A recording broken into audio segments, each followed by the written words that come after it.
পারবেন।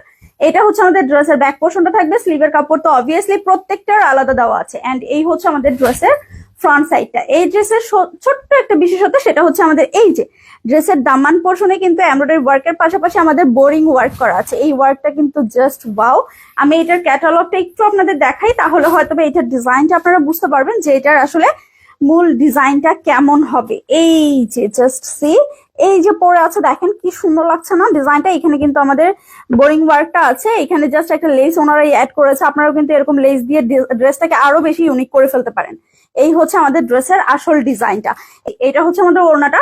ওড়নার সাইডেও কিন্তু বোরিং ওয়ার্ক করা আছে। আপনারা চাইলে টেলরে যখন বানাবেন তখন তাদেরকে বললে তারাও কিন্তু এটা কাট ওয়ার্ক করে দিবে। বা এবং এত বেশি সফট, যারা বলেন না কটন ওড়না ক্যারি করতে পারেন না, অনেক ভারী হয়, সেজন্য ট্রাস্ট মি এটা এত বেশি সফট, আপনারা কটন ওড়না ইউজ না করতে পারলেও একদম ইজিলি ক্যারি করতে পারবেন। এই হচ্ছে আমাদের ফুল ড্রেসটা এন্ড এই হচ্ছে আমাদের প্যান্টটা। টু মাচ রিজনেবল প্রাইসে আপনারাই কিন্তু পাচ্ছেন গার্লস ফ্যাশন কর্নার জিএফসি টা।